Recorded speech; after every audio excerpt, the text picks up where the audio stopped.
Hello everyone, and welcome back to another episode of Hyrule Chronicles. This is episode 80. I am Articulate T, the Game Master, and with me today on our Legend of Zelda D&D campaign, as always, I have Renji Vox being played by another lad. Hello! I have Hikan Sio being played by Avrdal. Hello! I have Zayden Shire being played by Robo Pirate. Yeah. And I have Max being played by Keistrith. Hello. So, what happened last time, friends? Last time, the Storm's Eye has reached Hyrule Castle town once more and gets a night's rest within the walls of the town. In the morning, Renji... Renji rendezvous with Impa. As the senior Sheikah at the castle, she has used her influence to gain access to Kakariko village for the non-Sheikah in the party, using specific seals or tags that they can wear so that they will not be shot on sight. Huzzah! Grateful, Renji bids farewell and heads to the rest of the group. There is some shopping done, with some potions and magic items being procured from Uriel's shop, but Hikan goes on his own, heading into the temple district to find perhaps a divine artifact that might help decrease the risk of using the recently recovered Quake Medallion. But while he has little luck with this original mission, he does notice an encounter between some guardsmen, including Chaplain Larson Graves, and some believers of the cult growing around the Sovereign Hand. Hikan goes to talk to them a little, trying to push them away from the Sovereign Hand and towards more reasonable faiths to little effect, but he does gain some information about the cult being active in Masro village. No. That's where you kind of ended it for that session, I believe, Articulate. Yes. Yes, indeed do. Okay, let me switch the music here.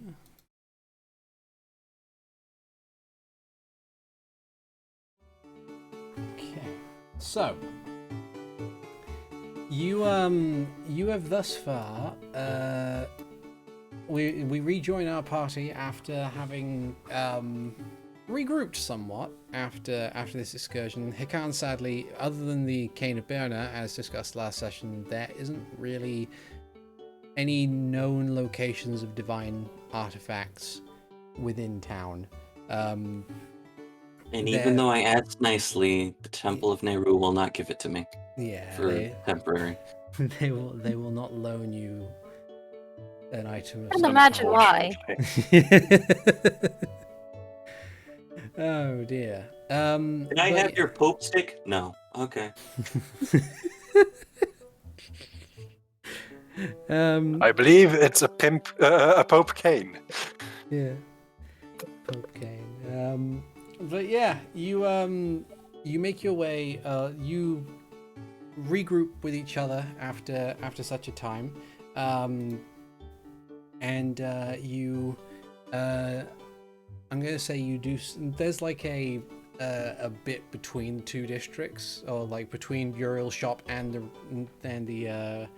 religious district or the temple district, and you're able to converge and confer notes. At least before you make your way outwards, unless there's anything else you would like to do in Hyrule Castle Town. Nope, I'm fine. Okay. Grand.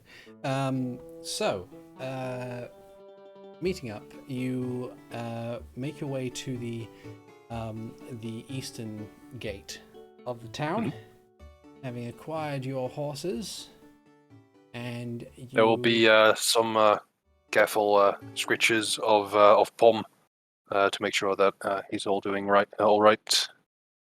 Yeah. But yeah, you Pom is as gentle and pleasant as ever, as are pretty much all the horses who are appropriately well trained. Yeah, you saddle up and you'll make your way eastward. It's still kind of, I'd say, early-ish in the morning, so it's still still light out as you kind of maneuver your way between between the farmsteads that surround the walls of Hyrule Castletown. You can see that everyone is working hard as they begin their day, and it's a pleasant day at that. It's nice and sunny. There's barely a cloud in the sky. It's a pleasant warmness, at least for now, as opposed to it being kind of just hot and unbearable. But you make your way along the road, and after about a couple of hours worth of travel, it being about 20 miles away, you come to the turnoff that would head towards Lon Lon Ranch, which you can see along the side of the road. The actual ranch appears to be working in good order. There doesn't appear to be anything amiss, at least not from what you can gather. Okay. Could I perchance make a perception check looking towards the ranch and then later southwards to see if I can see the hand at all? Like, Sure. stand up on the back of horse, just because it would be a cool visual. Yeah. 16. Okay. So you peer in a southwards direction, as you stand up on the back of your horse. You kind of like squint a bit to see if you can identify anything that might lead towards implications of the hand or any other influence that might be about. With a 16, you don't seem to see anything, at least not anything that might link back to the hand, as it were. Fair enough.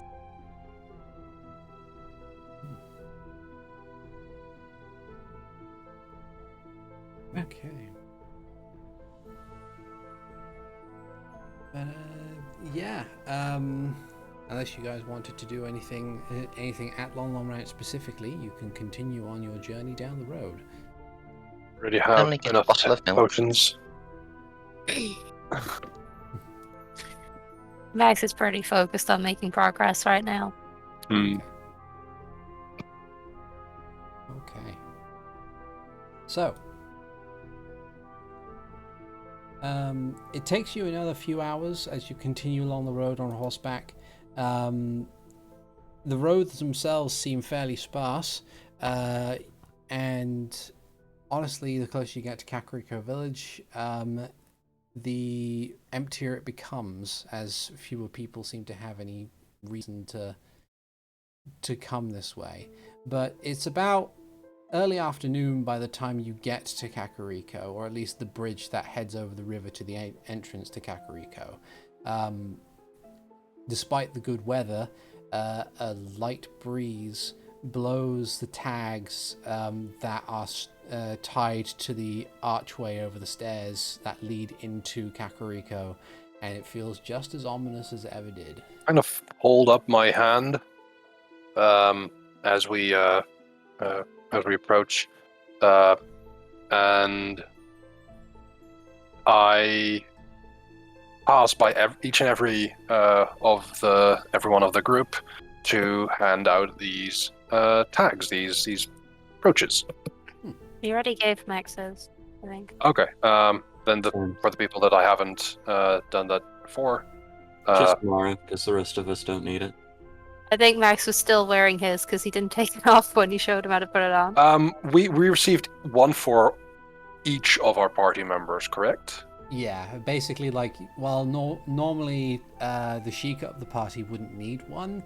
It's a case of there would still need to be a tag associated as part of the group as a whole, because then if anything does go wrong, they know who to point the finger at. Yeah. Yes. So this is also why I'm like, These idiots belong to these idiots. Yeah. yes. We are all standing in a circle, each wearing like a shirt or a cloak, pointing to the next person I'm with. Desperate.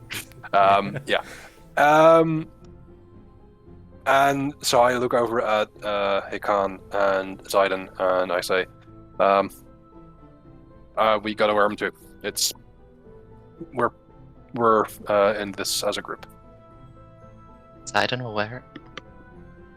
Hikan pauses a moment, taking a look at it, seeming to contemplate something before clipping it to his what would be his lapel with one hand. And I attach it just below my own like Sheikah field brooch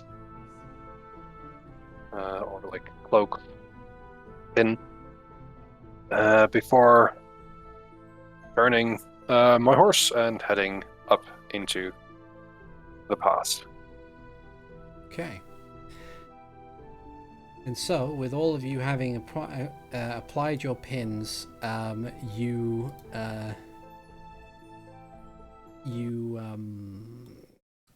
I've forgotten the term. Venture forth. Venture forth. You venture forth, yes, but I mean like horses. That's Yeah. It's like the horse equivalent to park. It's, is hitching what you're looking that's for? the one. Oh dear. Yeah. Wait, I don't want to no, leave my I- horse unattended. I believe I've established before that I indeed park my horse. Yeah. You just press a small stone and your horse go beep beep. Yep. But yeah. But yeah, they're like I suppose in many cases, like instead of specific, like either you ride the horse up the stairs or you or you dismount in order to lead it up the stairs. Yeah. But I believe I have Palm trained to be able to walk upstairs. It's useful in the castle. Yeah. As you pass over the threshold, each and every one of you, there's this kind of awkward pause before it becomes apparent in your minds that the brooches have indeed worked. You are you don't have striding forward confidently and daring someone to shoot him. Do we notice like the village security? Make a perception check. I was just hoping I would coast on the 20 of my passive, but okay. We're actively searching for these guys. Hold on. It's a soft 20. Okay. Put up his hood before crossing over into Kakariko. I need to reload my roll 20. Oh no.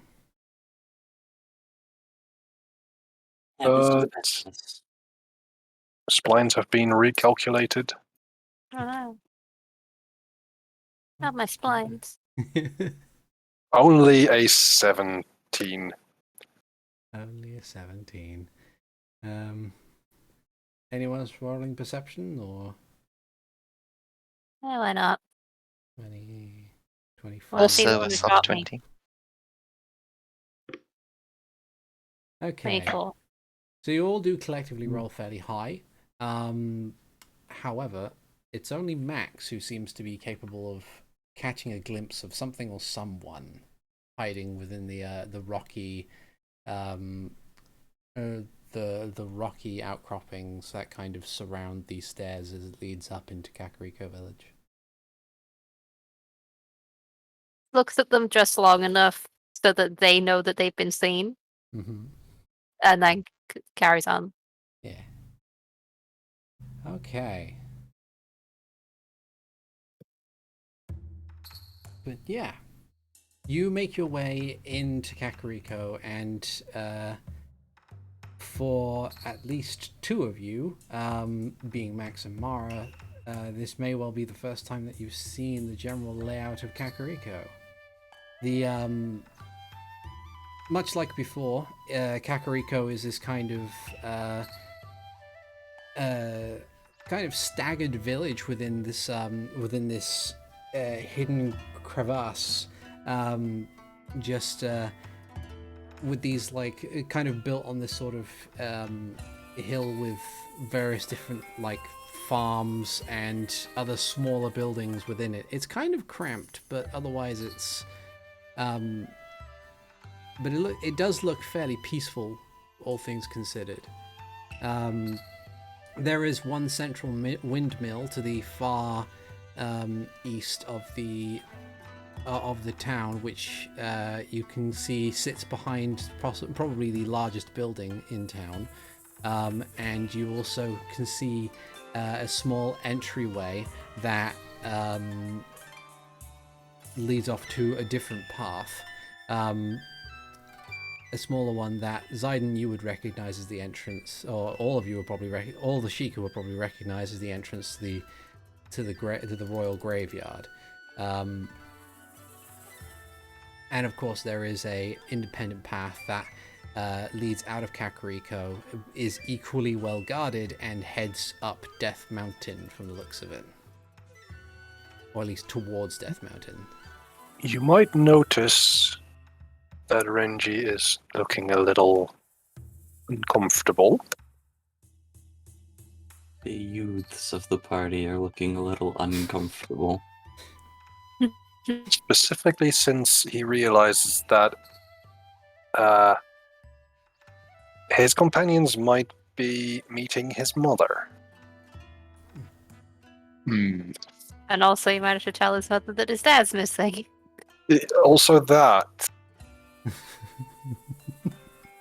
Yeah. Oh no, this was a bad idea. Oh dear. But yeah, you have something of a free reign over Kakariko at the moment. What do you intend to do? I think, given that we have these official tags, these seals of passage, I think a visit to the Hall of the Elders might be the best idea to do first,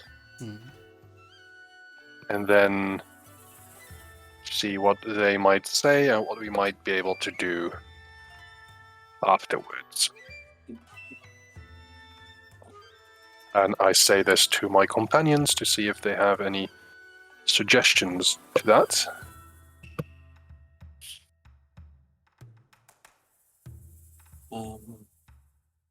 Yeah, because we have to talk to, or it was recommended that we talk to Zelish, right?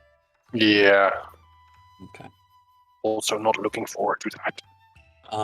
If that's where Renji wants to go, Hikan will definitely accompany him, but it's mostly that there's that, and we should keep an eye out for gossip stones. Cass is just like, this is your place. I mean, I don't know what to do.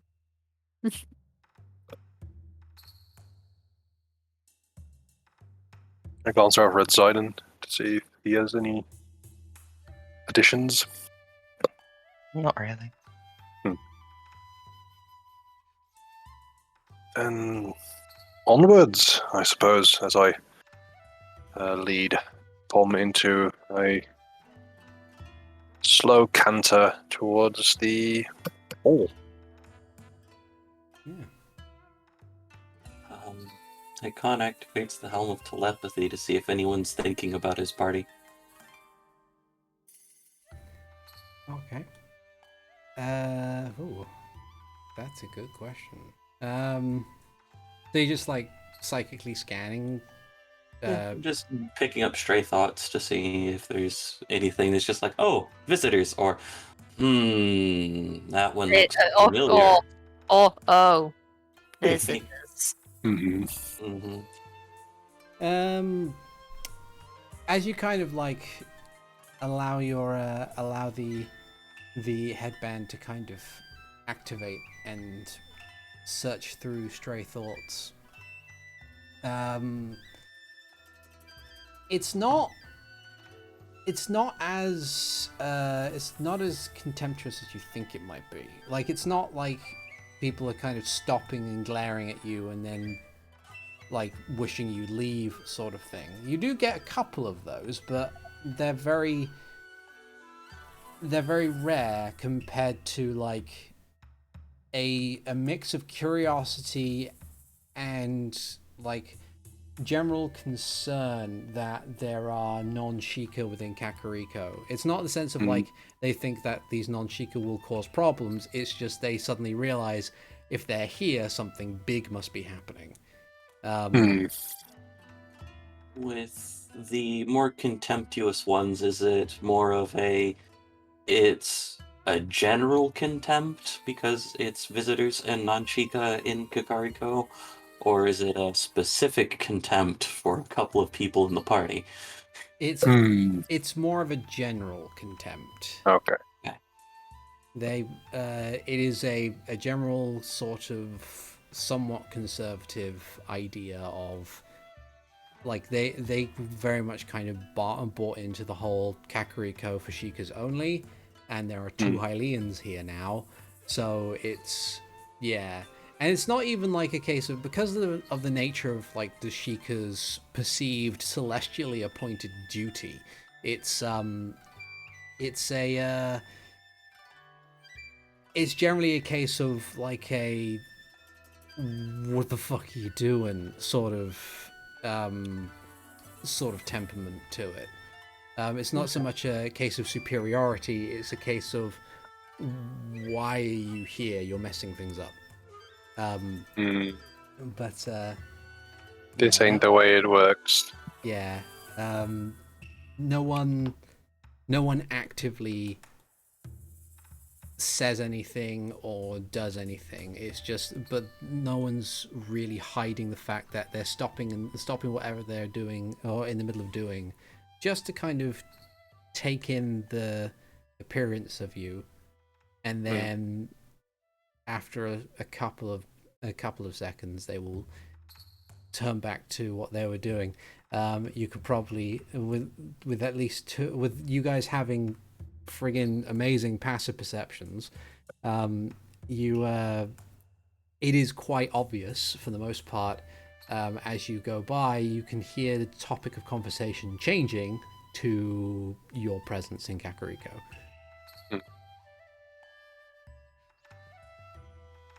Even though it's nothing specific against any of the party, Hikan's anxiety arises.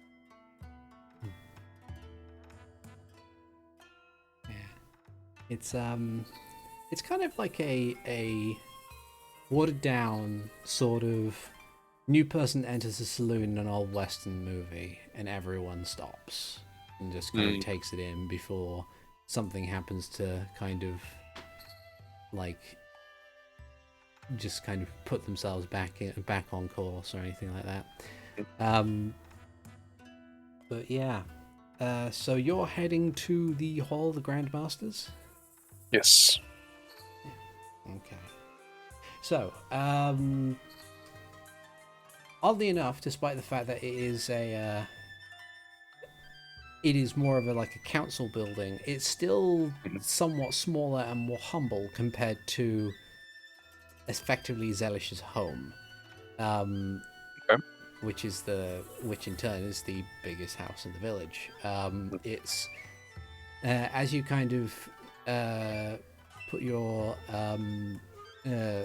hitch your horses somewhere just outside the building, or wherever they will be most out of the way. One of the Sheikah guards outside the door kind of takes a step forward and says, is it possible that I could ask what it is you're doing here? Of course, as is your duty. We are here to speak with the Grand Master, if that is possible.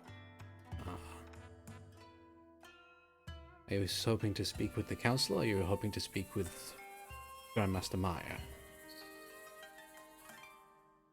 The council, if that is more easily facilitated. The council is in session, yes, but Grandmaster Meyer is not going to be in attendance.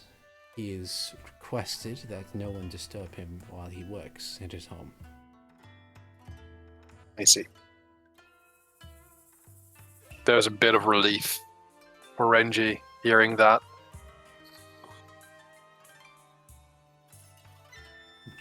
We then would wish to inform the council of our presence and our purpose here. Well, If Lady Impa has not done so already. we've received some form of missive, yes.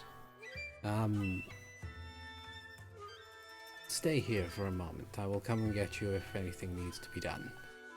Salute him and nod. He turns around and heads inside. After a few minutes,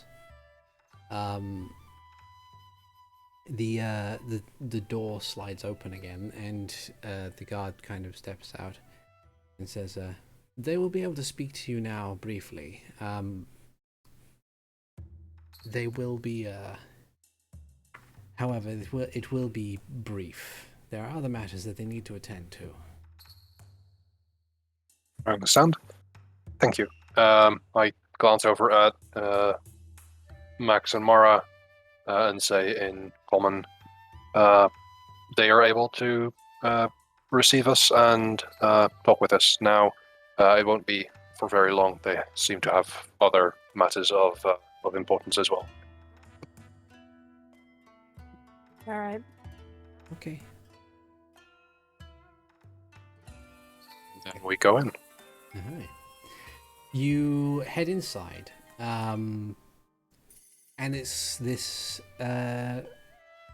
It's the way the building is arranged. It's like there is a corridor that goes right around the center room, and the center room itself is where these council meetings happen. As you arrive, as you kind of are shown into this room, you can see that there are 3 seats that are taken up by a trio of elderly-looking Sheikah, and 2 of the seats are currently unoccupied. One of them being the very center seat, which you assume to belong to Zelish. The 3 who are sitting there, the 3 Sheikah that you can identify as Elder Takeo, Elder Kanji, and Elder Raijin are currently, like, they all kind of look up and scan each and every one of you in this kind of practiced, well targeted look, just to take in each and every ounce of your character. You said Elder Takeo? Takeo, Kenji, Raijin. Okay. Takeo, Renji. Kenji, Raijin. Okay. Yeah. As we are shown in, I salute and I say, Elders, I am humbled that we are allowed to be in attendance here. And I bow. The elders kind of like bow their heads briefly. Takeo lifts a hand to kind of just indicate that your statement has been acknowledged. And he says,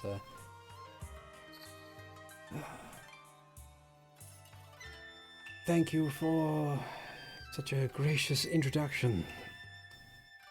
Tell me, what manner of business have you brought to us today? We received some missive from the castle, believed to be Impa's doing.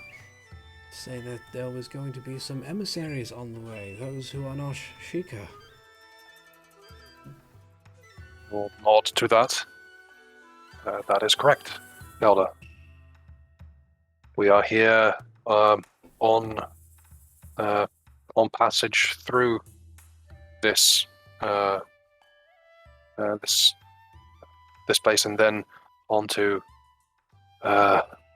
the mountains to the east. We have reason to believe that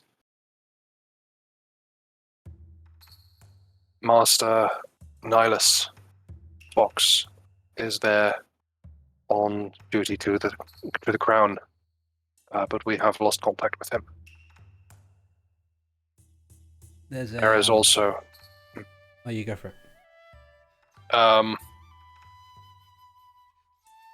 There is also other pressing danger to the kingdom, specifically regarding a newly formed religious group, a cult, seeming to do with a being that is referred to as the Sovereign Hand. We have traveled far across the sea. We have found what we believe to be the original place where this being had been sealed away. In fact, we have found a old text that we believe may be of some interest regarding this, but has been very tricky to read so far.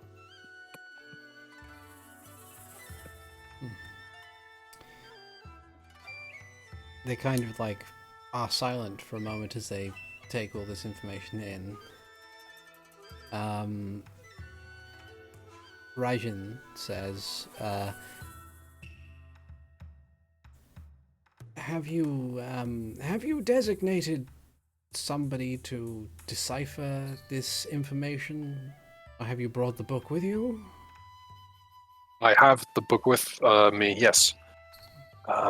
Given the state of fragility and the fact that none of us are able to truly have not mastered the ancient Sheikah language. It was so far not yet fully translated or read. And I start to take it out of my bag of holding carefully. They kind of like lean forward slightly as they watch you do this. Is there like a table somewhere, or is it just no, that I can place it before them? They're all sitting around a table, so it's... Okay, yes. Yeah. He placed the book down in front of them. Kenji kind of like leans forward slightly and squints his eyes and kind of thinks aloud. It's like, that is a very old form of text.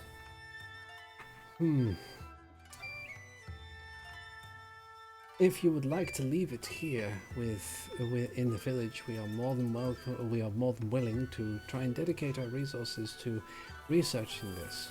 I would be hard pressed to believe that Master Maya might be able to make use of it himself. I would simply nod to that.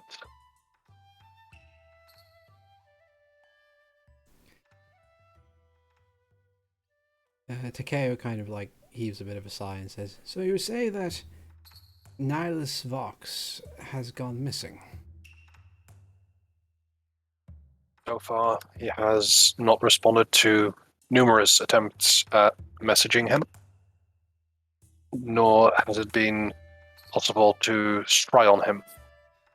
He seems to be warded in some way, either by his own means or unwillingly.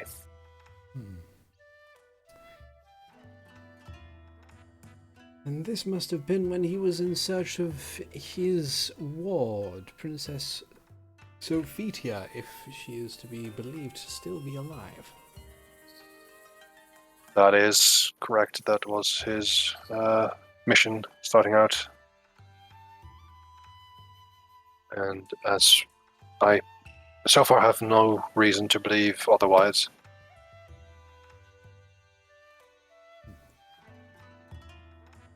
Very well. We are aware that Nihilus had entered the village at least briefly. He would have spoken to Zelish, considering that he was his direct colleague by comparison. If anyone knows any last details, it would be Zelish. We have been told that Grandmaster Zelish was not to be disturbed. Considering the importance of your task, I would think he would not be out of his way to lose 5 minutes of his time.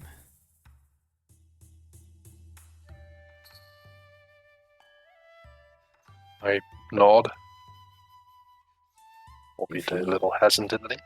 If he asks, just say that the rest of the elders would like to have advised you to do this.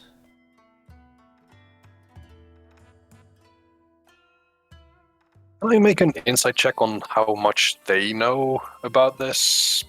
Sure. Like the animosity between me and Zylish? Oh, okay. You can't. That's a 4. You can't tell whether or not they know anything. Like, it's quite like the tone. I'll give you this for free. The tone of the voice that Takeo takes when he tells you this is that it's like. Mm-hmm. It's like if this is something that you need to do, if you need as much information as possible, then you can't really get around this. You should probably go and talk to Zelish. But there's no indication as to whether or not he knows anything that might have happened between the two of you. It's also worth noting that he, like the rest of you, are within eyesight.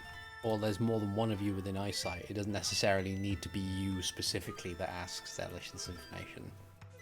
Fair enough. I was thinking of staying a little bit in back for that conversation.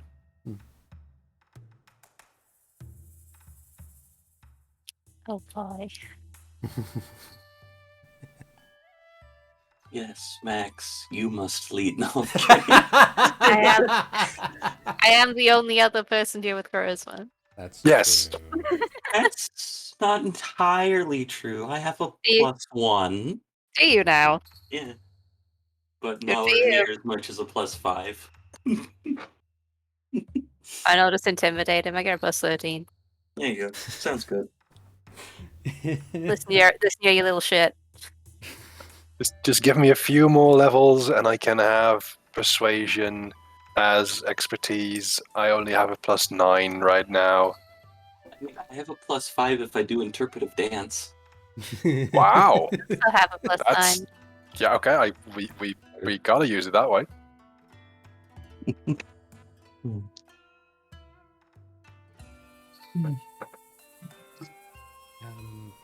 But yeah, Takeo says,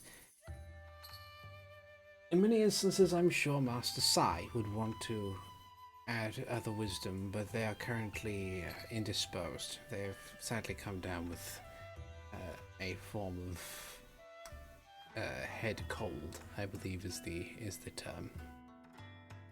But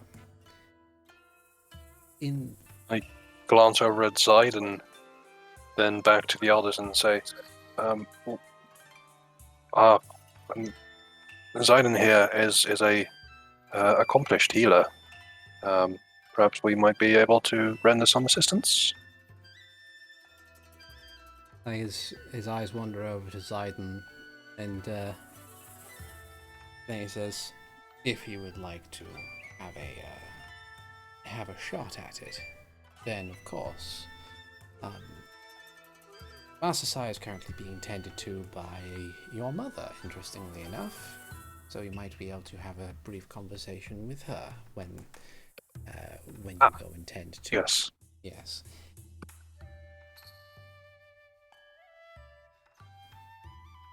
In any case, if you need additional supplies for your trip to Death Mountain, considering its namesake, then you're more than welcome to ask around the village.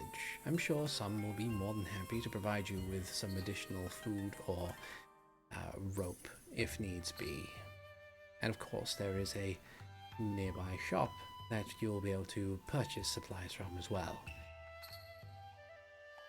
But in the meantime, if your core mission is to find Nihilus, then we wish you the best of luck.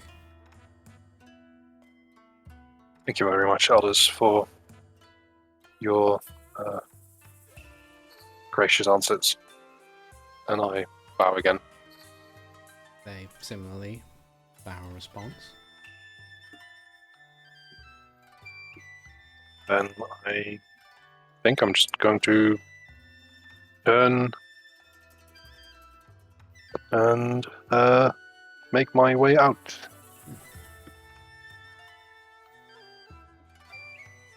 Okay.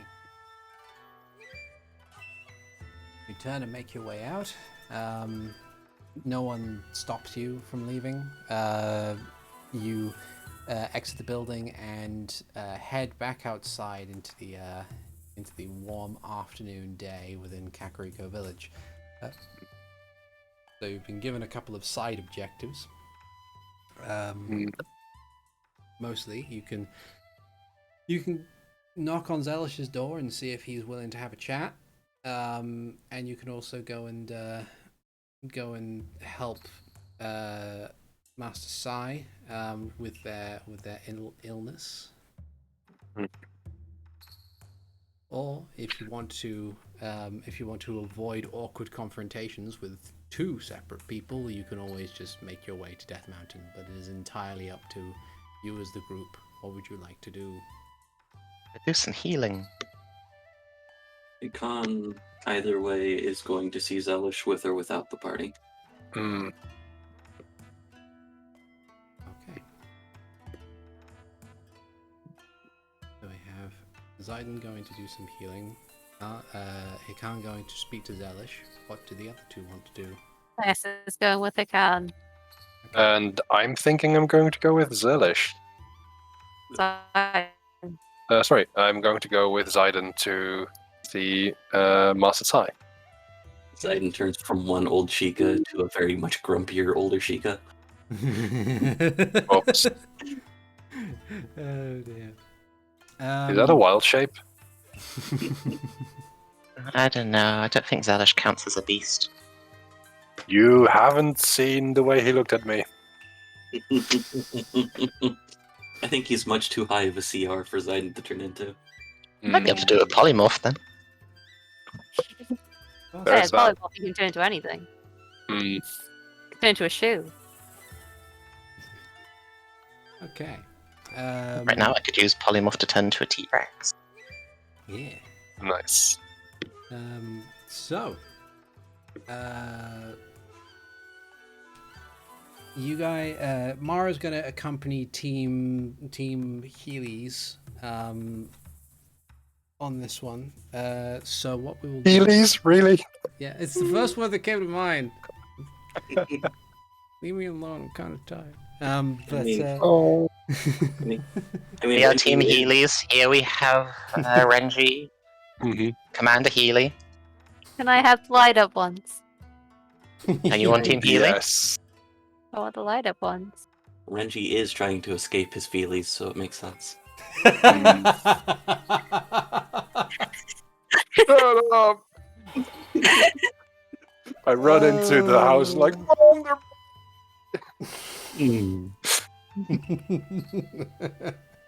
Mom, my friends are picking on me. Lies away. Ah. Okay. So, Yeah. So those of you going to speak, or those of you going to take care of Grandmaster Sai, you are directed to a humble home near the nearer to the Kakariko graveyard, where when you arrive, well, much like the noble houses in Hyrule Castletown, there is a guard outposted by the front door. As you arrive, they kind of stand from where they were sitting. They raise a hand and say, "This is the residence of Grandmaster Sai. Please state your business." My name is Renji Vox. This here is Zayden Shari. We are here on business of the crown. We wish to speak with Master Sai as well as render medical assistance. Possibly not in that order. I'm sorry. Very well. They are cautious about it, but they kind of like slide open the door and say, "If you would like to head on inside." I nod, walk in, take off my boots, and announce our presence. Okay. As you announce your presence, there is a brief pause as coming from a different room. Renji is your mother, who kind of like takes a moment to take everything, take the sight in, and then smiles and says, "Oh, Renji, hello, welcome." Thank you. It's good to see you. Yes. Please come on in. I nod and then look over at Zayden. I don't come along. Then we will come along. Okay. Mara kind of like stands over and says, "Do you want me to wait out here?" I believe you could join in as well. Given the nature of the book and the discussion that we might have, it seems only fitting. Okay. She enters and mimics you taking off your shoes and comes in. Renji's mother kind of just like smiles to everyone gathered. It's like, "Oh, it's so nice to meet you both, and it is an interesting instance in which a non-Sheikah has entered Kakariko." And Mara I don't make introductions. Mara says, "Yeah, it's kind of an awkward situation, I guess. I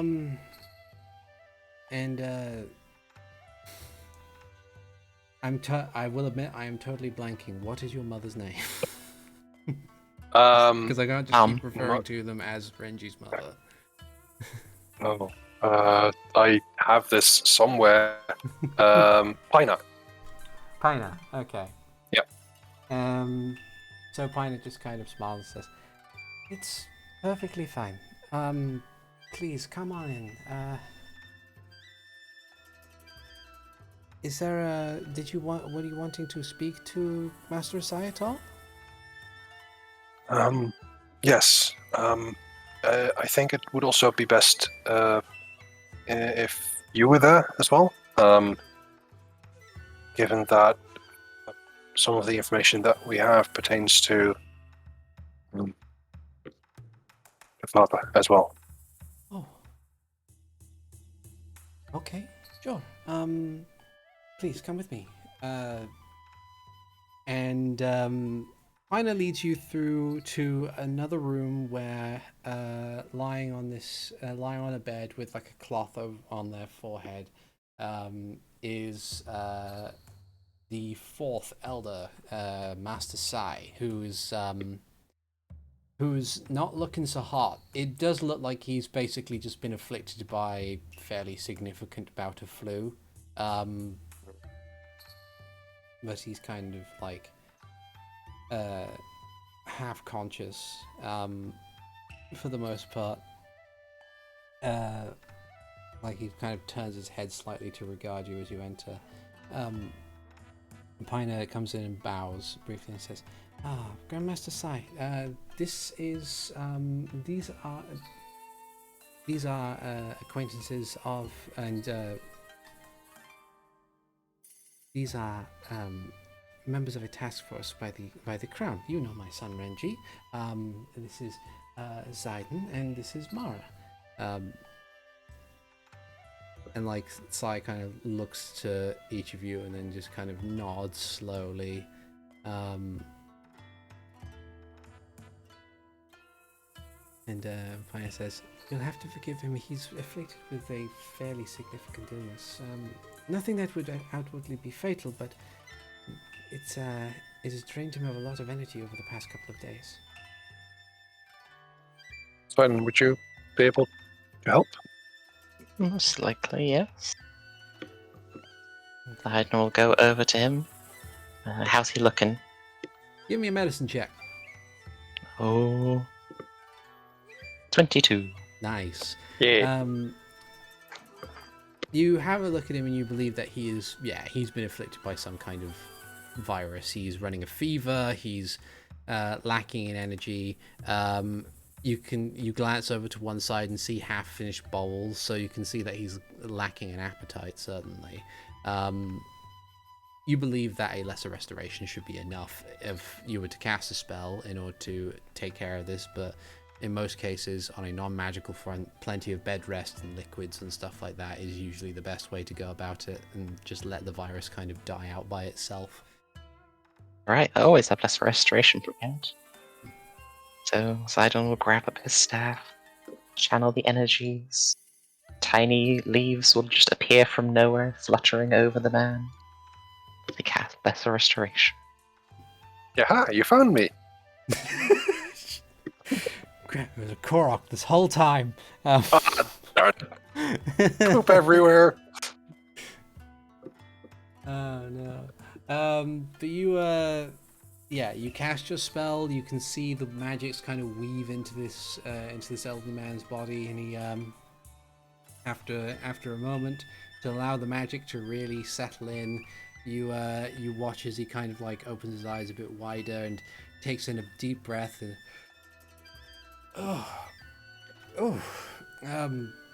like he kind of blinks a bit. Like it's one of those things where it looks like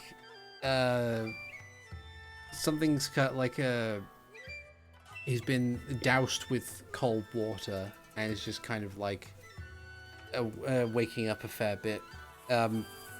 He sits up and removes the cloth from his head and is like, "Oh, I feel much better, thank you."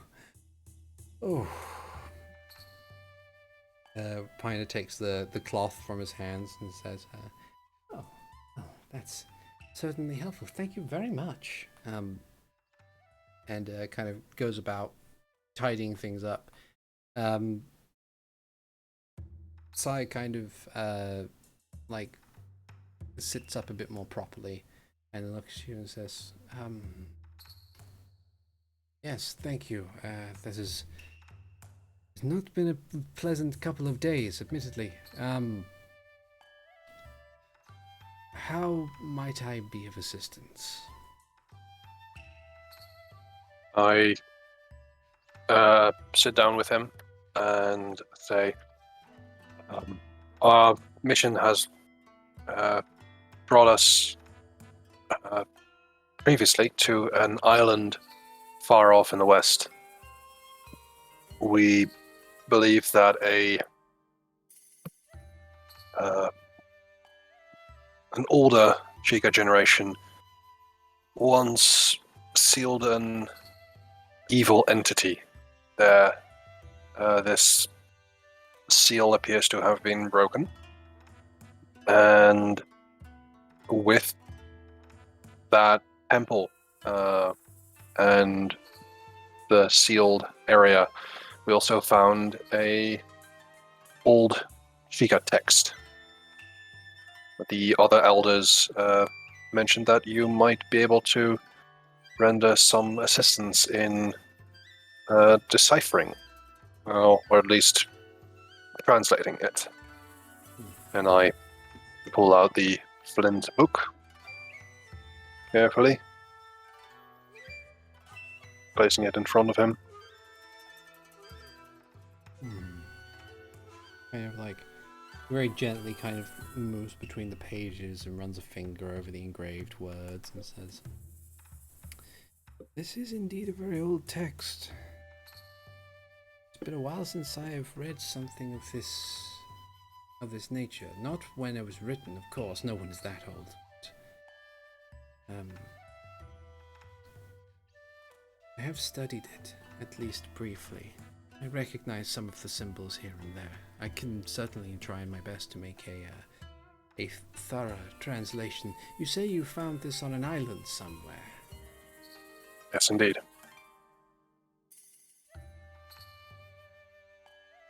Interesting.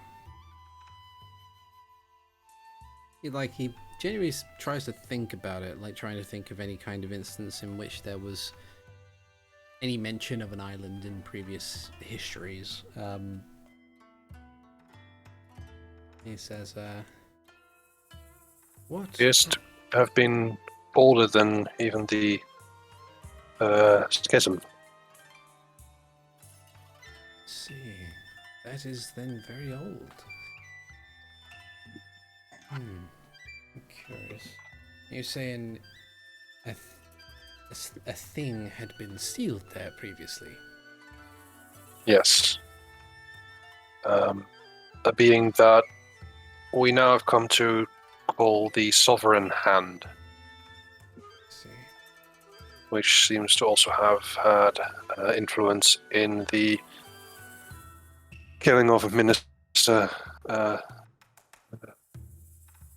Simeon, as well as the attack on the king and the kidnapping of Princess Sophitia. I see. Albeit indirectly. That is genuinely concerning.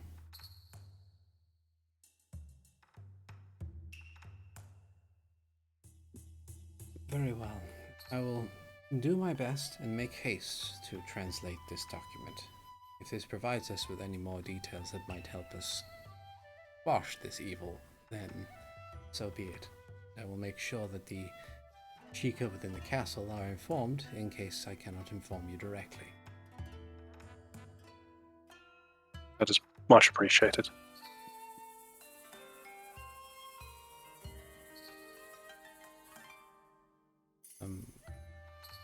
He kind of like nods a bit. Pino says, son, did you not mention that there was something else pertaining to your father? Yes, that is true. The reason we are actually here specifically is so that we can travel east towards the mountains, to first Death Mountain and then to a place where we believe Nihilus' father has gone to in order to search for Princess Sophitia.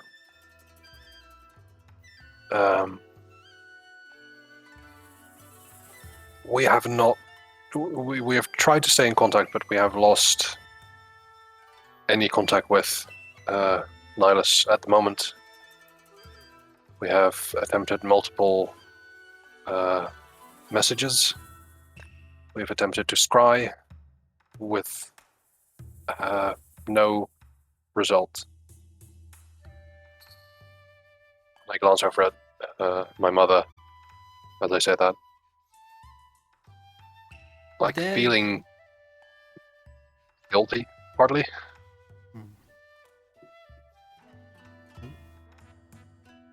Just have a look. There we go. There's a look on Pina's face where she's clearly concerned, but there's a semblance of it where she's somewhat determined that Nihilus is okay. Like it's weird. She hasn't like devolved into any kind of tears or fear or anything like that. She's like, I see. That is concerning. But if you are looking for your father, then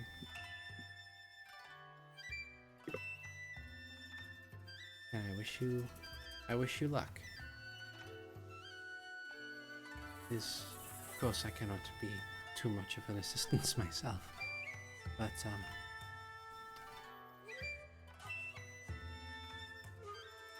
when he came to visit the village in order to speak to Zelish, we did have a nice long conversation.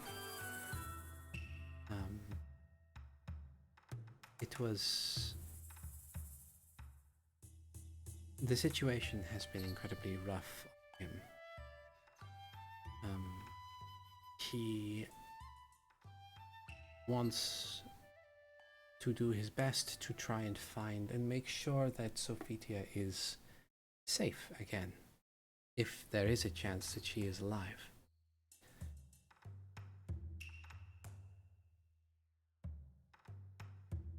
But he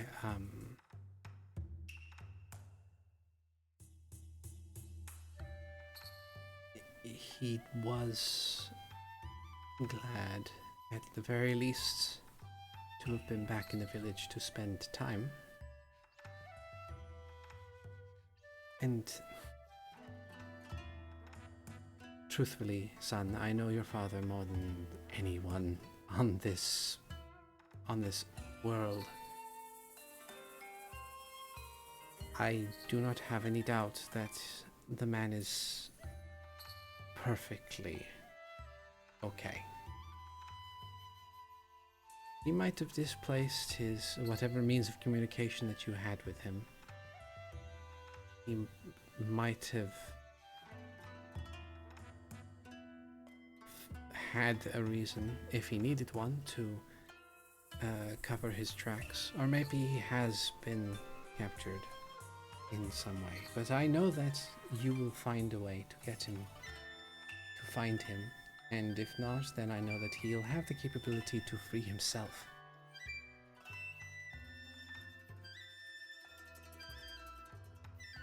Just I'm just trying to keep from, like, blurting out that crying doesn't work that way. True. No, he's desperately trying to kind of like keep that from his face as she is rationalizing this. Yeah. She kind of wanders over and places a hand on your shoulder and says, "You just need to have a little bit of faith."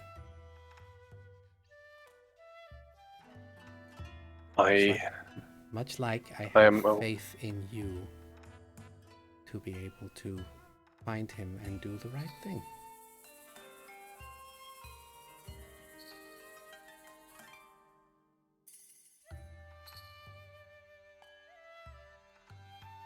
I fear that faith is misplaced.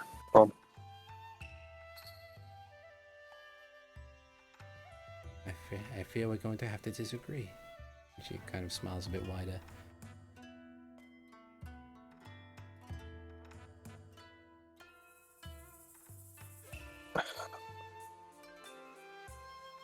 I suppose so.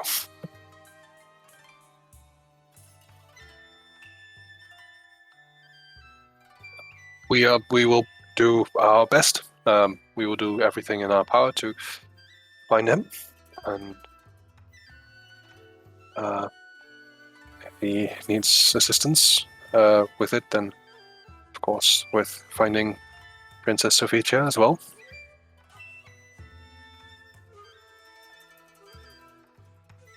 I just thought you needed to know. And I thank you for delivering that information. Very kind of you.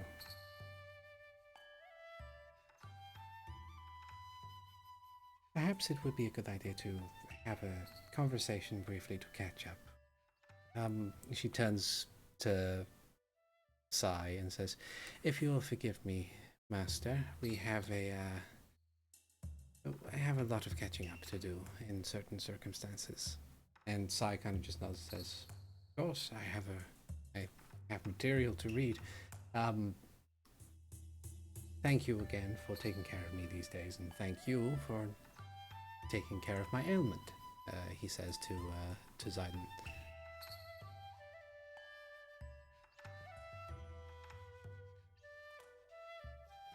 You're welcome. And Mina just kind of nods and says, "Come, let us go home and we can have some tea." And she will lead you outside. Meanwhile, with Team Bumblefuck, let's go. Work. Oh dear. This can only end well. So you make your way from the halls of the Grandmasters to Zelish's home. This large two-story building which sits just in front of the windmill in town. There is but one door, this large wooden door that sits at the front of the building. All the curtains, all the curtains in the windows seem to be drawn. There is a guard situated outside the door, who, much like the previous guard, will stand and hold a hand out and say, "Please state your business if you wish to approach the house of Zelishmar." Council said we had to talk to him. Very well. He kind of turns slightly, and unlike with Sai, where he opens the door, the guard just kind of on the door, and then stands to the side a bit. As Hikan fingers the circle of telepathy for a little bit, debating taking it off to not be tempted to use it, and then just decides to say screw it and uses it anyway. And as we're waiting for Zelish to answer the door, he sends a mental message to Mags that says, I could never think of a good prank to pull on this place. I'm allowed to respond mentally, right? Just Yes. remind myself. Yeah. Best response would be, what's a prank?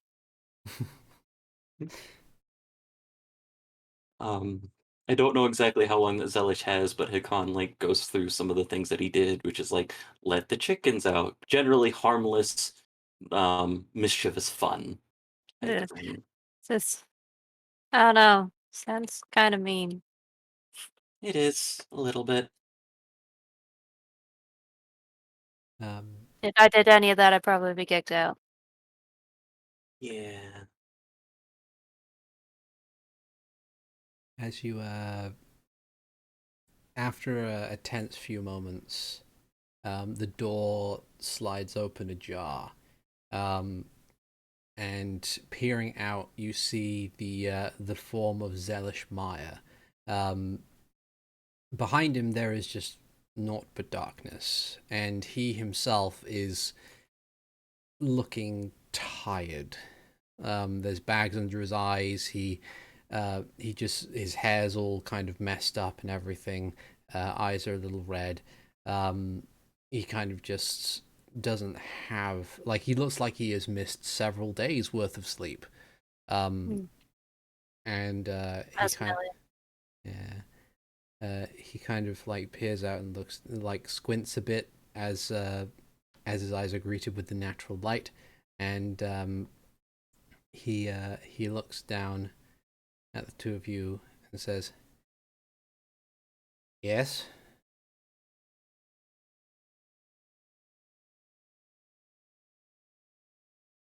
We're going to find where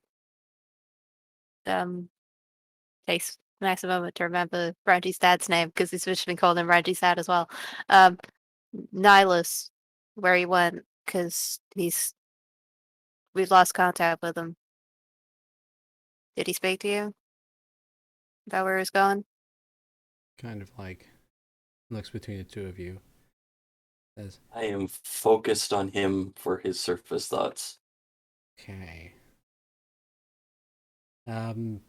His surface thoughts are, why are these two bothering me? And then you mentioned that you're here to look for Nihilus, and he's like, "Ah, right." And he's missing. Um, he kind of says, "Yes, Nihilus did come and speak with me, at least briefly. He mentioned that he was looking for Sophitia and wished to touch base with me before he did. I offered some advice and requisitioned a pair of other ninja soldier people. Sorry, it's been several days. Fine. I requisitioned a pair of guards to accompany him on his journey up Death Mountain. He was determined to go alone, but I asked him not to. And that was the last time I spoke with him. I have been far too busy, and he had not been inclined to send me any messages or missives during his travels. If he has gone missing, then undoubtedly whoever Sophitia's kidnappers were have either bested him or outfoxed him or disabled him in some way, shape, or fashion."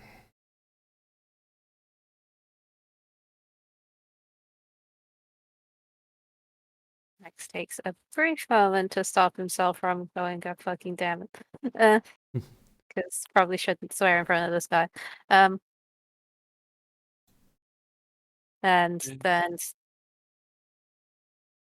Could I make a perception or insight check to see what he's been quote unquote busy with?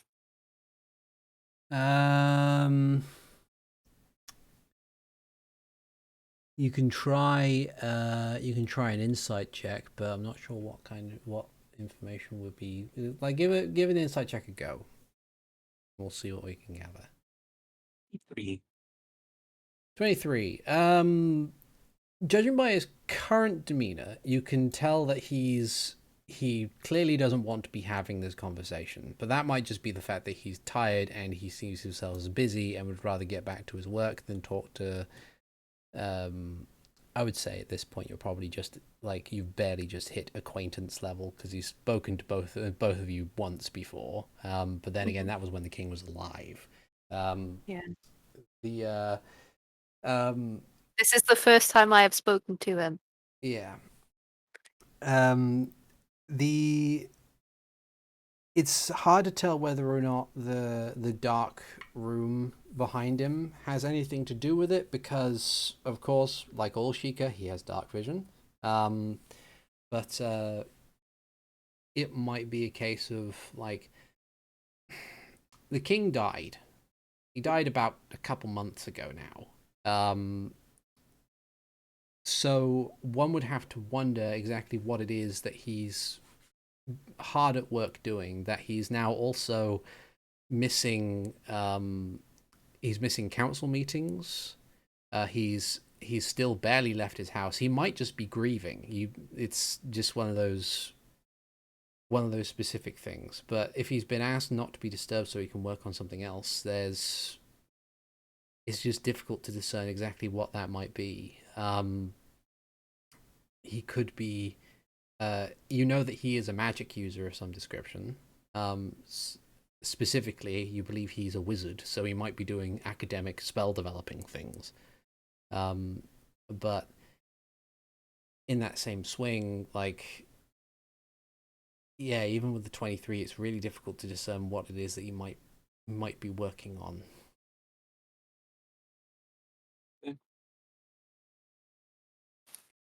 Max is just going to straight up ask him, do you want us to fill you in on what we found out about the people who've killed the king so far, or do you want us to just go? And he says it that bluntly. Okay. He kind of thinks it over and says, perhaps it would be best to have that information at hand, but I do not have time to have a conversation. If possible, write down your testimony and hand it to the guard. He will pass it to me in later time. When Masks asks, what is his surface thoughts? There is a genuine sort of like there is a genuine sort of could be useful, could be really, really useful to have that information. Otherwise, but in that same sense, he's then immediately torn to, but work though. Okay. So like he seems torn, judging by his surface thoughts.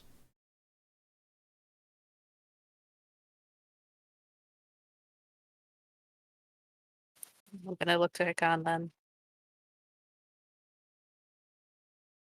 As if to say, should we go now? As we get ready to go, Hikan speaks in Sheikah. And he says, well, I know that things are hard, and you must take your time to grieve. How long must your legacy's charges last without your wisdom? And then he turns to Max and goes, we can go.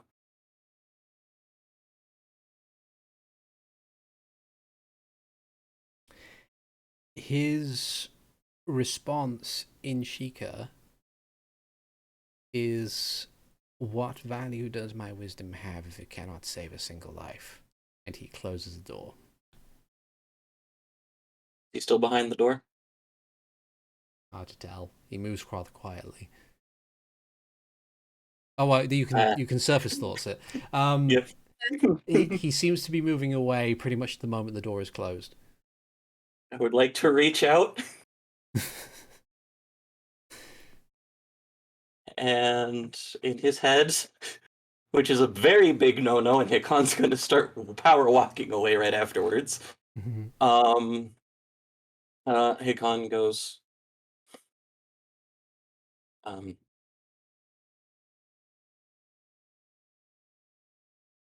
what's a good way to phrase this? God, what's a good way for Hikan to phrase this? It's closer to the lines of, just because you are unable to save one life doesn't mean you are unable to save any. And then Hikan goes to Max and says, yeah, we should get going. Okay.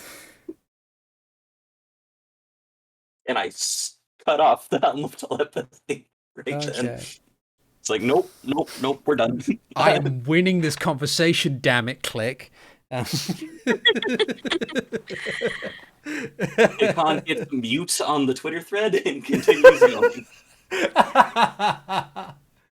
Oh dear. It's the best is to say, like, behind you, like, did I say something wrong? No, I did. Don't worry about it. Oh, okay. You're fine. I'm not. Okay.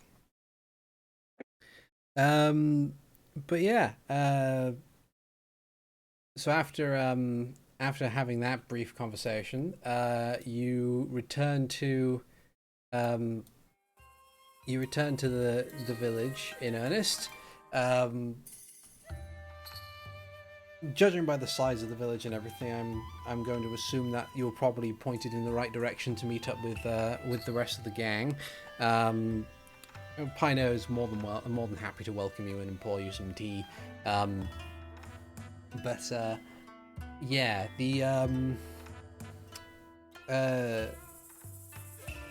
as far as like you kind of turn up in the halfway towards any kind of conversation where people are catching up.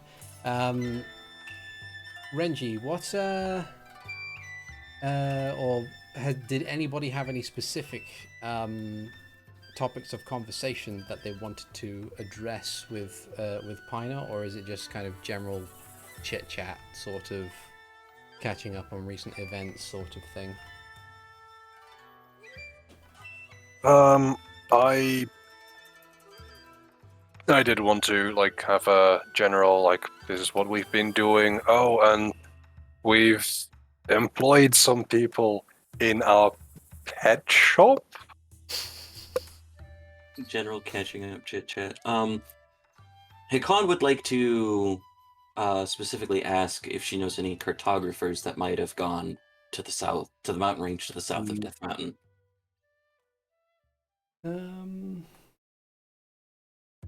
Because we're Sheikah and we're nosy like that. Yeah. So with in response to the pet shop thing, she's like, "Oh, how lovely!" Like she's really kind of supportive of it, even if you give her the full context of. So this whiz robe that we spent like the better part of our journey chasing around the kingdom to murder them, we've now employed. And this other guy who we kicked the shit out of because he threw boulders at us, we also employed him. But yeah. As for the cartographer thing, Pina just kind of thinks over it briefly, and says, I'm not sure.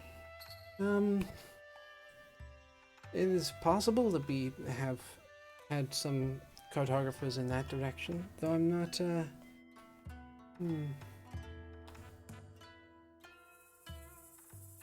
Nothing comes to mind. Okay. While they're talking about that, Mac's gonna nudge Renji and say, that Salish guy asked for like a written report of what we've been doing.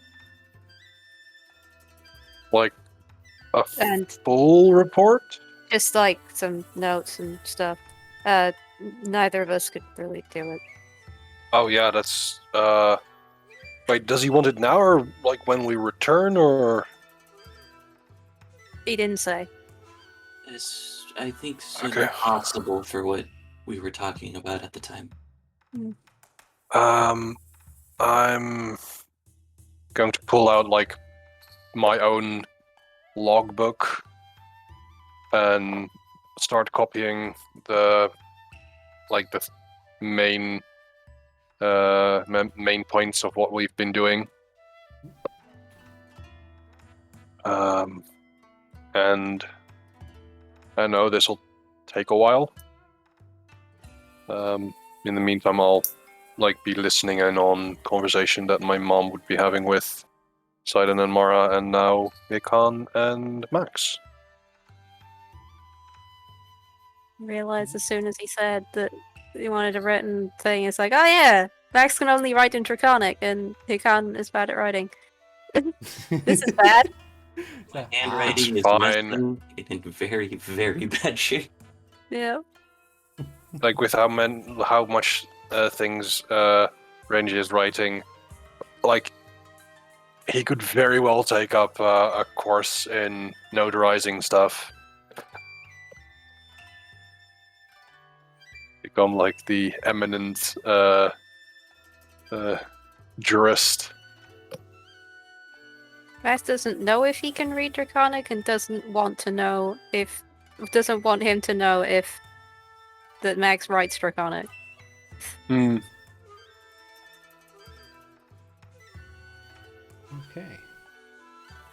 Yeah, it shouldn't take you too long to write down the main points of stuff. Yeah.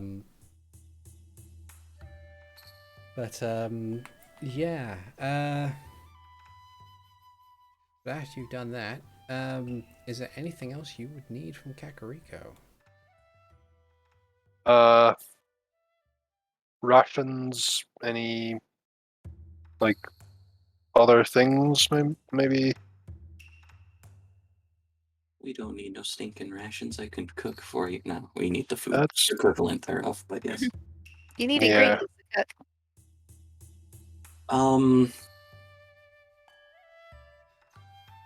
Hikan's going to take a moment while Renji's writing his stuff down and alone in the conversation, and he's going to take a long look at the direction of the Shadow Temple.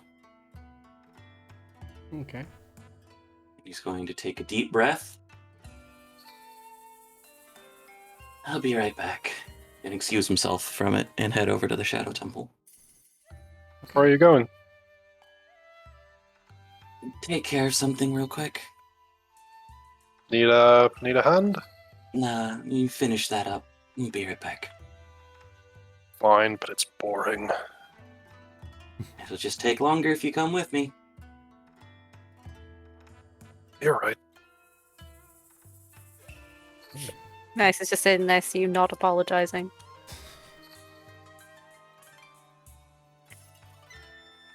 Yeah. You make your way over to the Shadow Temple. It's in order to get there, of course, you have to go through the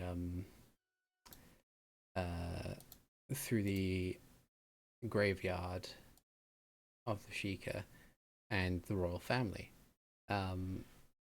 This kind of large circular area where many headstones reside, with very rich, ornate ones at the back.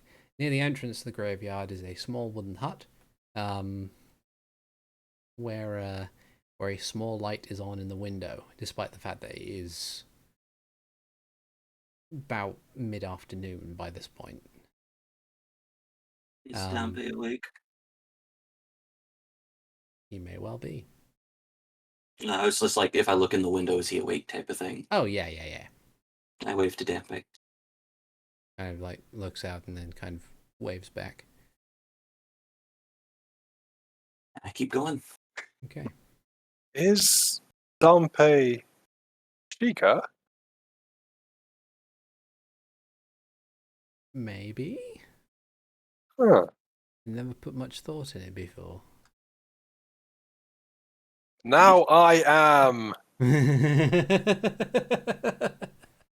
To be fair, I believe the reason why Dampe is designed the way that he is because they believe, I believe in, and I could be very off base on this. Japanese folklore is the more horrifying a visage that someone has, the more likely they are to scare off. What's the word I'm looking for? Malevolent spirits. So even if he's not a Sheikah, it's like, yes, this ugly baby will do. Oh dear. But yeah. You notice that there are a couple of fresh gravestones propped up against the outside wall of the hut. But as you continue moving on, you move past the grave of the royal family,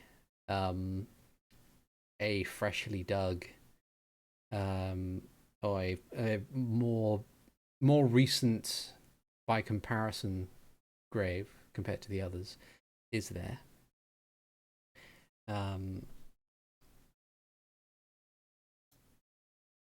No doubt denoting the former king, Alexander Gregory Hyrule. But past them, beyond them, is a small cave entrance, secluded away from the rest of the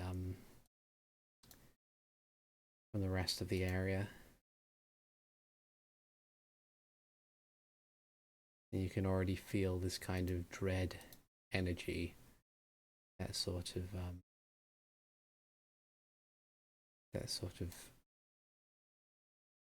radiates from this place. What do you do? I take a look up, knowing that this in and of itself is uncomfortable and dreading for not only just the atmosphere of it, but for Hikan's history with it. Hikan takes a deep breath, runs up the wall, vaulting over the small fence over it, and walks in. Okay.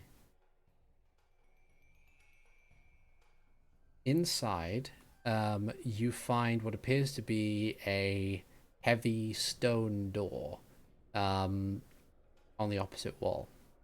Before it is a large circular platform, and around it appears to be a series of torches, unlit. I look around to see if either of my parents are here. You do get some inkling that you're being watched, but you can't see where from.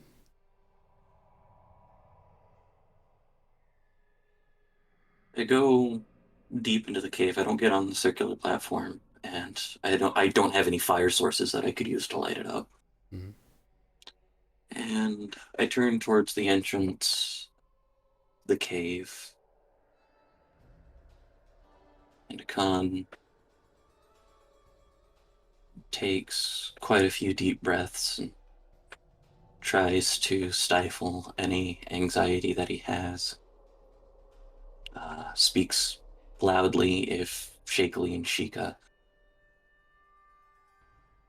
I I have my own mission, and I'm doing my best to take care of things. But I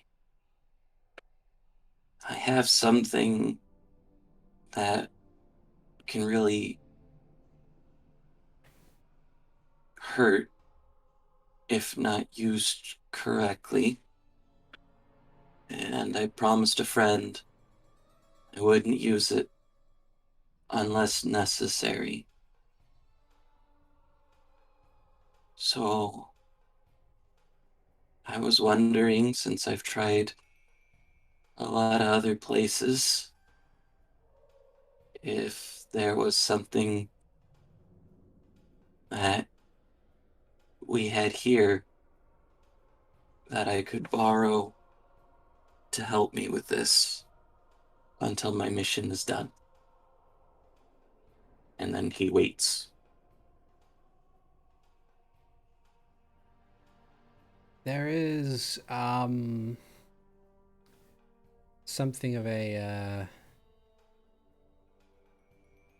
something of a pause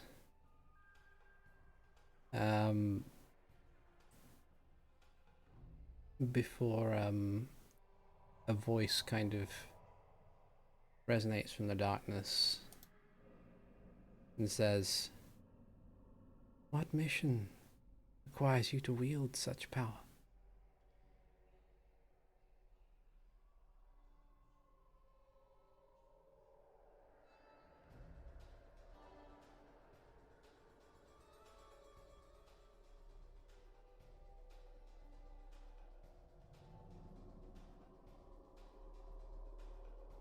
Flinches at the sound of the voice. Um, and then sitting there and thinking about it for a little while, he says,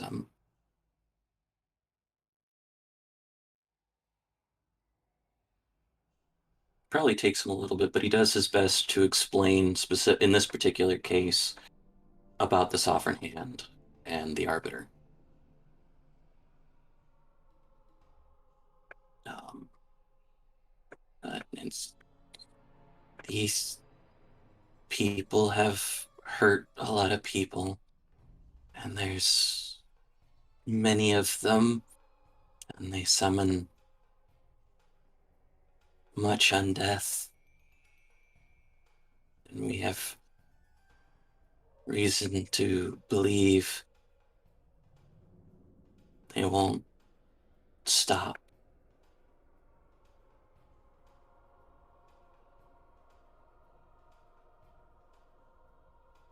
Hikan's working his left hand that has the damage on it.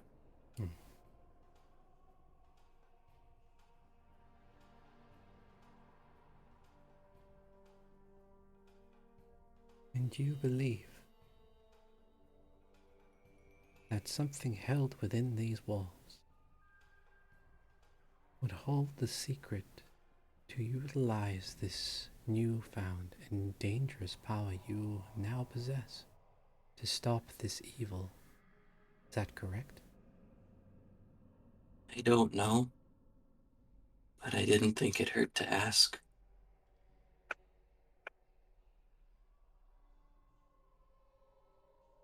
A different voice pipes in and says, "This temple holds a long and bloodied history. Within its walls lies the sins of both Sheikah and Hylian. It is a dread place. One that had, at one time, and in some cases still does, serve a necessary function. Whatever artifacts may lie here, it may be just as dread and just as dangerous as what you currently wield, perhaps even more so. However, your earnestness shows that your intentions are indeed pure.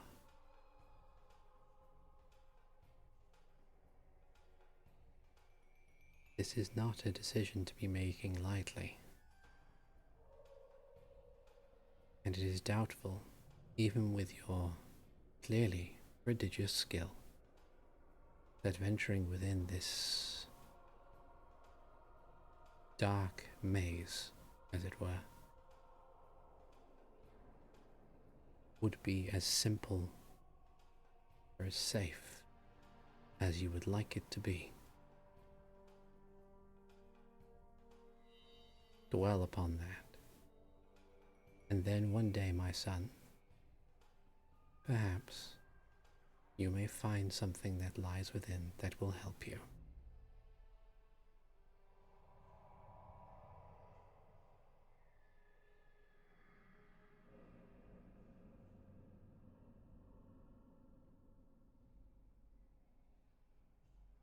Han takes a moment, as he's wont to do, to process. He looks towards the giant stone door.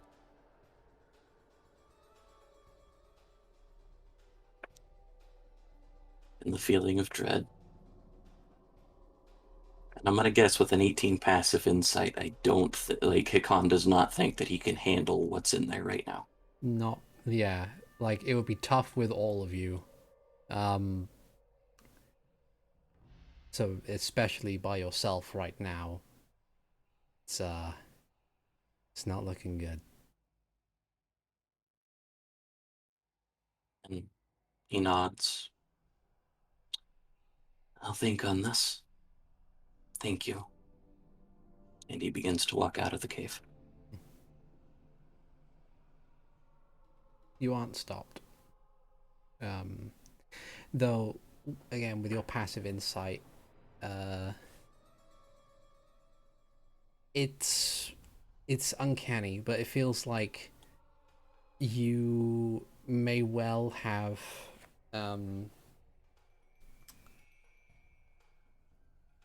you may feel some pride from people who are not you.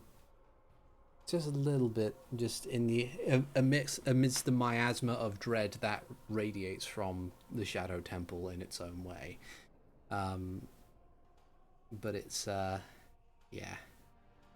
You exit the temple with not another word spoken, with not a With not an obstruction put before you, you exit the darkness and re-enter the light. It getting to a little bit later in the afternoon when you do so. I'd like to meet up with the party, and if I forgot Renji's mom's name again, but if she's made more tea, Hikan finds the biggest glass that he can and just drinks a lot of that tea.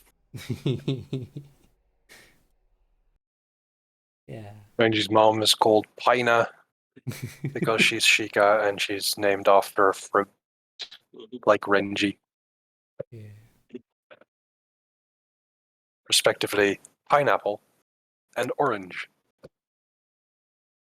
I wasn't nearly as creative with my names. I just kind of tried to think up as any, with the exception of Nihilus and Zelish, I think, and Elena. I think any Sheikah that I have is generally any Japanese or Chinese name that I can actually think of off the top of my head. I did not do as much planning with Kakariko as I wished I would have.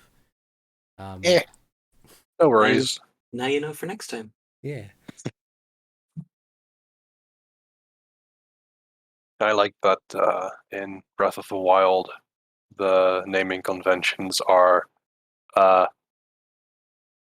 bastardization of a fruit in the Japanese spelling, Yeah. or name of a developer but made an anagram. Yeah. It's a great naming convention. Yeah. Both of them. Portmanteaus are also pretty good too. Yeah. Portmanteaus. Yeah. Rearranging. But yeah. After a few more moments of company and conversation, is there anything else anybody needs to do in Kakariko?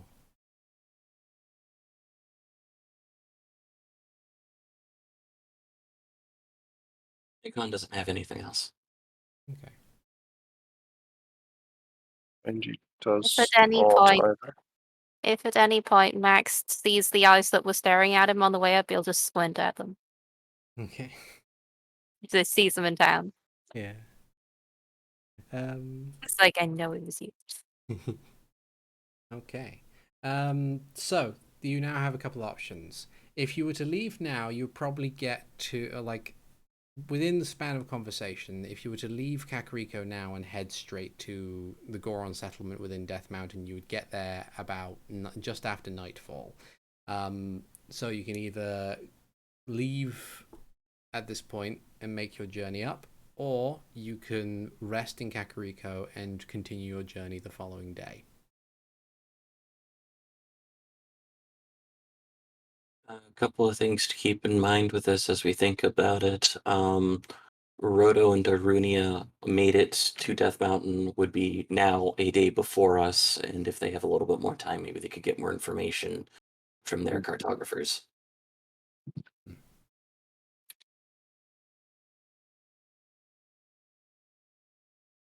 I wouldn't mind a night in Kakariko Village.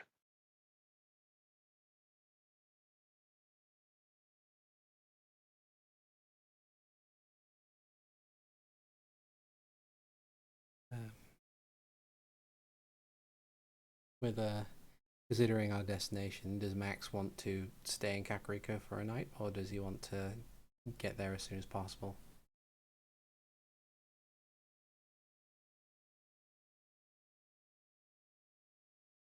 I know Max would prefer to get moving, but he's gonna go with what the group says, because can't do it on his own. Okay. All right. How does So Zayden feel? Yeah. How does Thanks, that? fine. Awesome. Pino will say that there is probably enough space for everyone to stay if they would like to stay. There is of course the Waystar, which is a small inn that could accommodate people as well.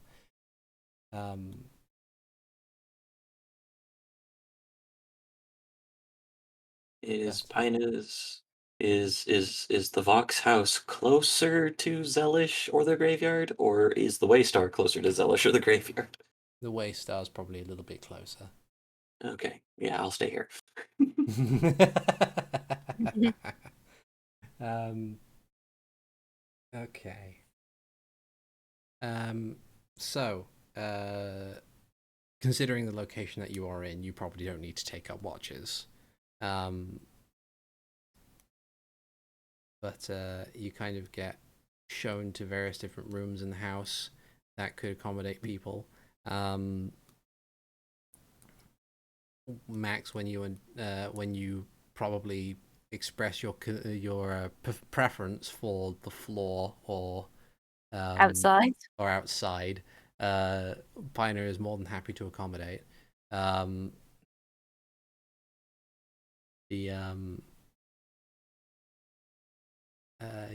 the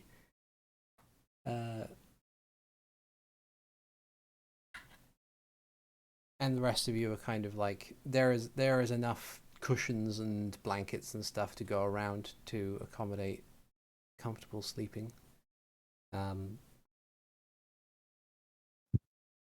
you all go to bed for the night. Is this the first sleepover Renji's had at his house?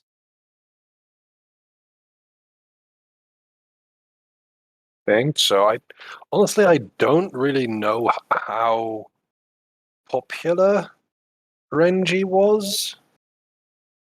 What was your starting charisma?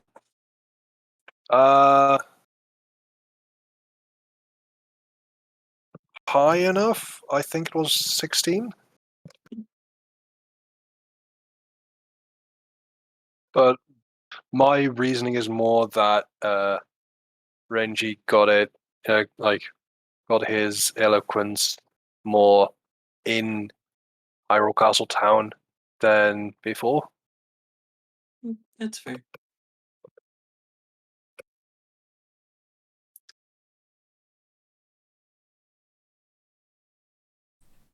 So yeah, probably the first sleepover that he can remember.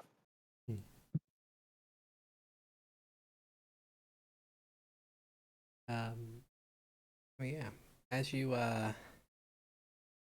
settle in and get some sleep, for almost all of you, it is a restful night. However, one of you receives a visitor. Oh no. Max. Oh no. You blink yourself awake, and you find yourself kind of like sitting on a a patch of grass that you were at least sleeping on at the time, but around you is like this white void. Unlike your previous dreams, this is an incredibly lucid experience, so you can make head nor tail, or you can make head and tail of this environment. And like you kind of peer around briefly. Every direction is just a white void.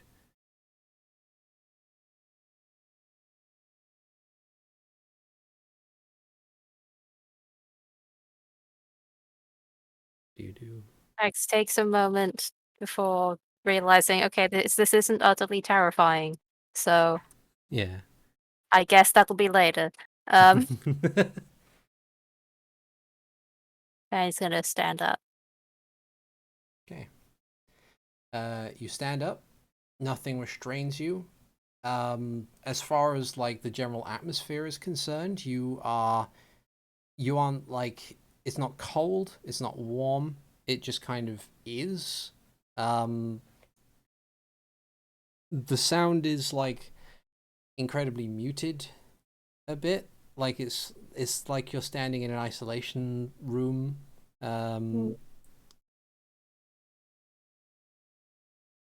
But nothing has kind of restricted you. You still have all of your clothing, all of your gear. Okay. Gonna take a few tentative steps around. Wave a hand at the light to see if it's like a physical thing or if it's actual just light everywhere. You kind of take a step forward, and It's like you can't tell if it's white walls or not. yeah, like because it doesn't really cast a shadow, like you can step forward onto like the floor of the white void, and it feels stable.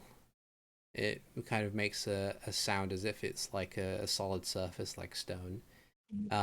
You kind of, but the way that the lighting works and that there isn't really any different kind of shading or anything, you kind of just like put a hand forward and it messes with your depth perception because you can't tell whether or not there is a wall in front of you. Mhm. As you take a couple more steps forward, something enters your peripherals and you turn around and you see a shining surface that appears to be something like glass, and within it appears to be your reflection.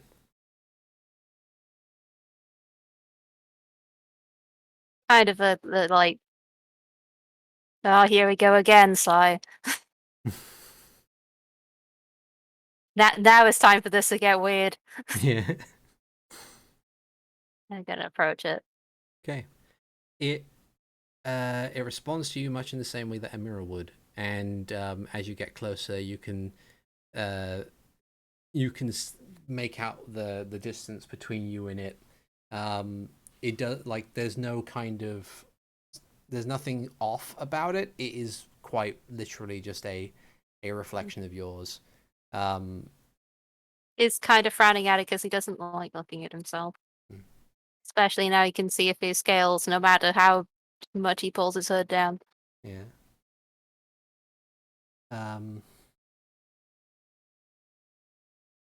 As you kind of like look around, you can see just off in the distance is another mirror that functions much like a mirror would,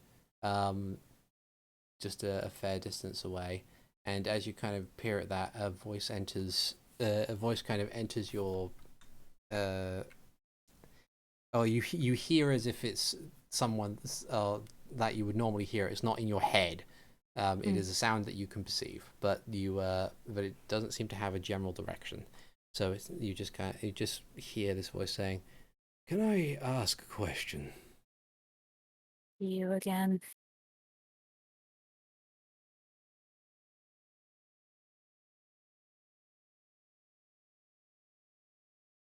I might have said that a bit too low. That was phrased as a question. Oh yeah. Oh, okay, that's fine. And it's like, yes. Can I ask a question? Fine. Who do you believe you are?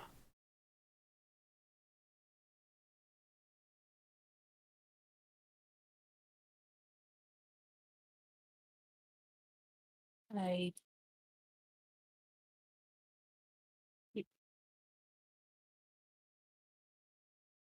I don't understand the question. As you say that, there is like you look around, and near the second mirror there is a third mirror just further away. And then after you focus on that one, a fourth one appears even further away than that. It appears to be leading you in a certain direction.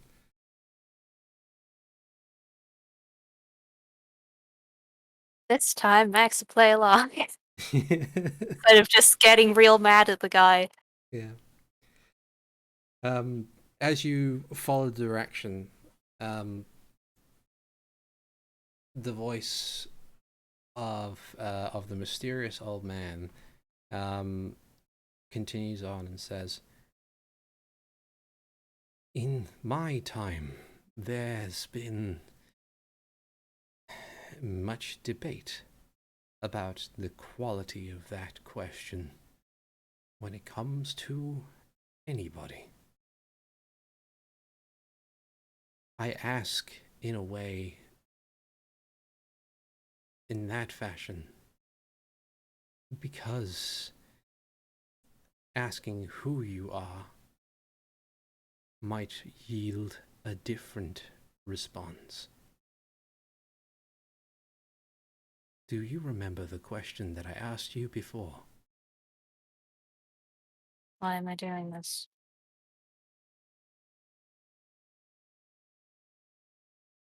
Is the answer the same? Don't see why it would change. You're asking a lot of questions about me. Who are you? Unfortunately, I can't answer that as much as I want to.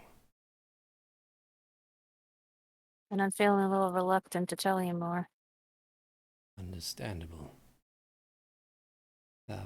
As you follow the mirrors, they become more frequent and more clustered. You do have to spend a little bit of time kind of like moving out of the way of a few.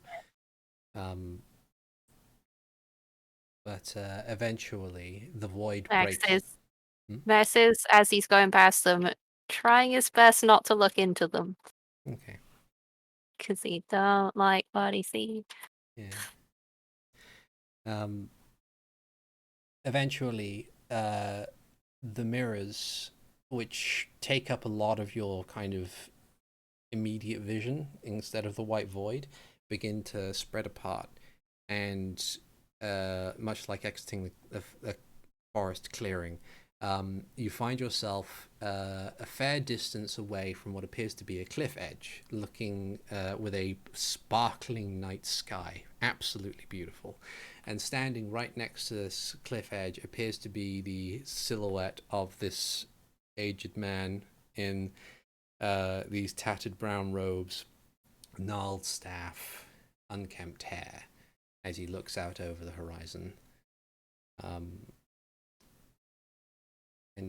he says, "It is understandable that you would be reluctant to answer them to me, but it is important to answer them for yourself. With the presence of other individuals, perhaps a question has come up that has brought uncertainty to who or what you believe you are. So my question is, regardless of empirical evidence that you have been presented with, who do you believe you are? Who do you believe you wish to be? And are they one and the same?"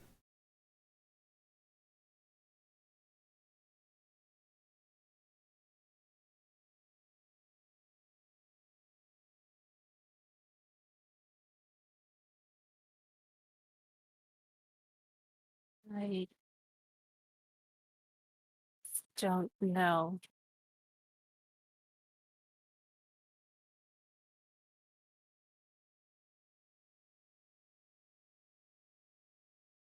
That is okay.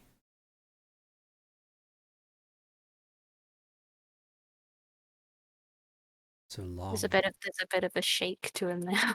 Yeah. He kind of like looks a little bit over to his shoulder. There's a light gesture of his hand to not like to cast any magic or anything, but a gesture of like, come look at the view. Okay. He says, so long as when you do find that answer, it is your decision. That is what is important.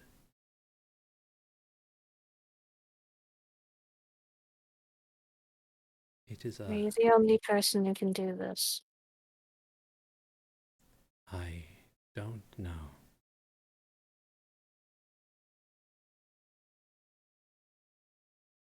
Sorry, I interrupted you. That's all right. No, Max was saying that. Oh, I see. Okay, he's like, oh, it's all right. He again looks up. Says, "It is a lovely view." Sure it is. Each twinkling star Each speck of light, clouds of possibility, infinite direction as to what it could be, what it will be, what it once was. No restriction.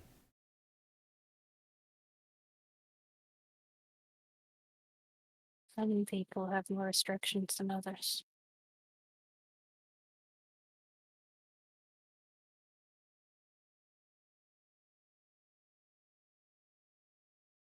Then,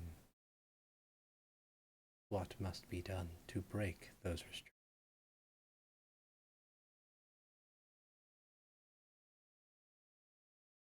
Good question.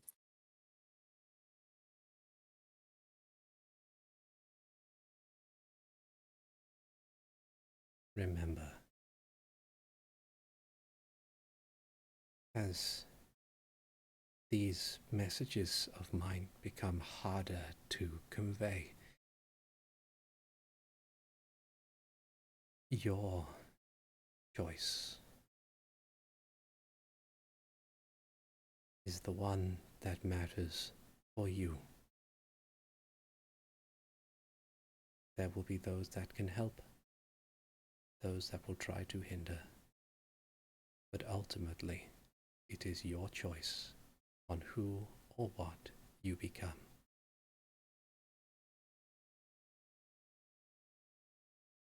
This just kind of runs a hand onto the scales on his shoulder.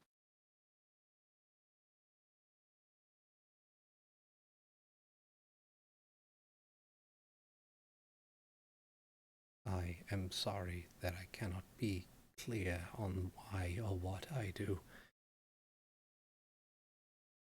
Just know that I, like for all your companions, am doing my best to help.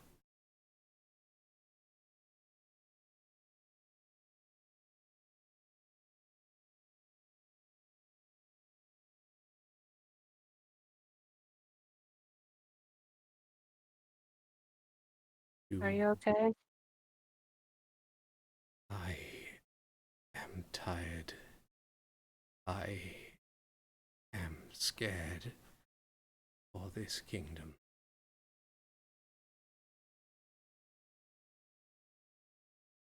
You, all of you, are my best hope. As he says that, you blink a couple times and you find yourself lying on your back, staring at the night sky back in Kakariko after having woken up briefly, but not like in a start. Hmm.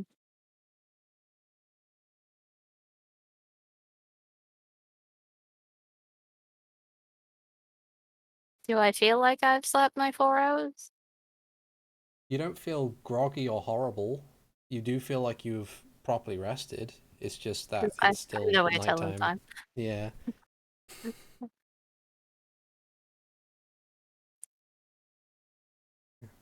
And, Just gonna sit there and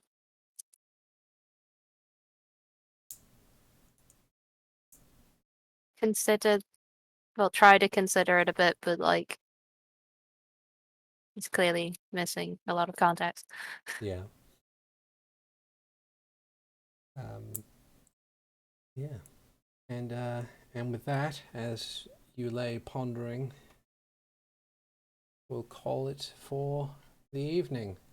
Thank you very much for joining us for episode 80 of Hyrule Chronicles: The Legend of Zelda D&D game. I'm Articulate T, the Game Master, and with me, as always, I've had Renji Vox, being played by the Netherlad. Episode 80! Yeah. Yeah! Yeah. I have had Hikan Sio, being played by Avrdal. With angst from a different source this time. Yay, angst! Woo! I have had Zaiden Shari, being played by Robot Pirate. Yeah. Goodbye. And I've had Max, being played by Keestrith. You got a long way to go to catch up, Hikan. and we'll see you guys next time. Take care, everyone. Bye bye now. Bye. Bye.